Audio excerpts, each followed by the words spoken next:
محترم احبہ، نماز کسی حال میں معاف نہیں۔ بیماری کی حالت میں بھی نماز فرض ہے۔ کھڑے ہو کر نہیں پڑھ سکتے تو بیٹھ کر پڑھیں، بیٹھ کر نہیں پڑھ سکتے تو لیٹ کر پڑھیں، پانی نہیں ہے تو تیمم کر لیں۔ نماز تو میدان جنگ میں بھی معاف نہیں ہے۔ محترم احبہ، نماز چھوڑنا تو بہت بڑی بات ہے، تارک الصلاۃ ہونا تو کجا۔ ہمارے اسلاف تو اس تصور سے بھی ڈرتے تھے کہ کہیں نماز میں سستی کرنے والوں میں ان کا نام نہ لکھا جائے، یا نماز ضائع کرنے والوں میں ان کا شمار نہ ہو جائے۔ حضرت عبداللہ ابن عباس رضی اللہ تعالیٰ عنہما کی آنکھ میں پانی اتر آیا۔ لوگوں نے عرض کیا کہ اس کا علاج تو ہو سکتا ہے، لیکن چند نمازیں قضا ہو جائیں۔ آپ نے فرمایا یہ نہیں ہو سکتا۔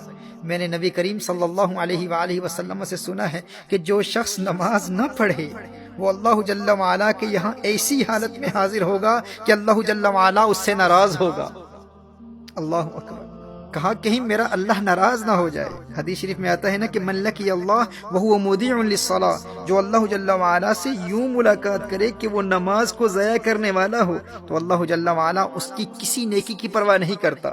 وہ خود کو نیکوکار سمجھے گا کہ میری اور تو بہت نیکیاں ہیں، ٹھیک ہے میری نماز قضا ہو گئی تھی لیکن میں نیک تو ہوں، میں صدقات دیتا ہوں، میں نے مسجدیں بنائی ہیں، میں خدمت خلق بجا لاتا ہوں، میرے اخلاق اچھے ہیں، یعنی اس کی اور بے شمار نیکیاں ہوں گی۔ وہ روزے دار بھی ہوگا، اس نے حج بھی کیا ہوا ہوگا، وہ خدمت خلق بھی بجا لاتا ہوگا، صدقات بھی دیتا ہوگا۔ وہ کہے گا کہ میری اور بے شمار نیکیاں ہیں، میں ایک اچھا انسان ہوں، کبھی کسی پر ظلم نہیں کیا، میں نے کبھی کسی کو مارا نہیں ہے، میں نے کسی کو کوئی تکلیف نہیں پہنچائی۔ کہا کہ اگر وہ تارک الصلاۃ ہے، اگر اس کی نمازیں ضائع ہو جاتی ہیں، اگر وہ نمازیں قضا کرتا ہے تو اللہ جل وعلا کو قیامت کے روز اس کی کسی اور نیکی کی پرواہ نہیں ہوگی۔ یہ حضور اکرم صلی اللہ علیہ وسلم کی حدیث ہے۔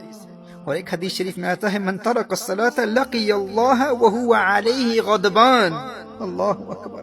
کہا کہ جس نے نماز ترک کی، قیامت کے روز وہ اللہ جل وعلا سے اس حال میں ملے گا کہ اللہ اس سے ناراض ہوگا اور اس سے اللہ کے غضب کا سامنا کرنا پڑے گا۔ محترم احبہ، نبی کریم صلی اللہ علیہ وآلہ وسلم نے ارشاد فرمایا کہ قیامت کے روز بندے سے سب سے پہلے اس کی نماز کے متعلق سوال ہوگا۔ اس سے پوچھا جائے گا نماز پڑھتا تھا کہ نہیں۔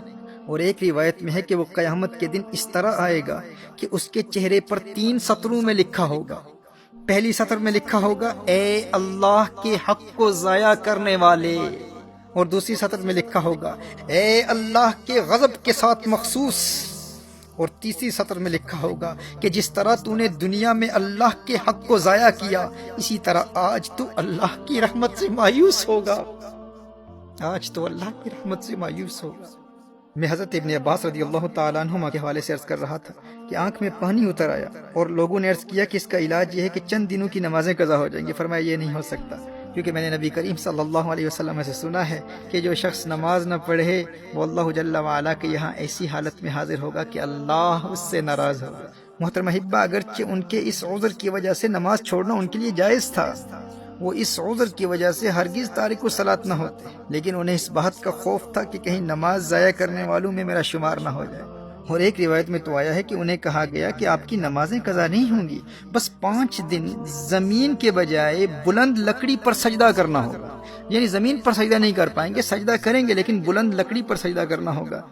تو حضرت عبداللہ ابن عباس رضی اللہ تعالیٰ عنہما نے ارشاد فرمایا 1 رکعت بھی اس طرح ادا نہیں کروں گا۔ میرے دوست، جسے سجدے کی لذت مل جائے وہ کہتا ہے کہ بھائی بینائی جاتی ہے تو جاتی رہے، لیکن ایک سجدے کی لذت سے جو روشنی اور بینائی دل کی آنکھ کو ملتی ہے، اس کا مقابلہ وہ موازنہ ماتھے کی آنکھ کی روشنی سے کہاں کیا جا سکتا ہے۔ وہ ایک سجدہ جسے تو گراں سمجھتا ہے، 1000 سجدوں سے دیتا ہے آدمی کو نجات۔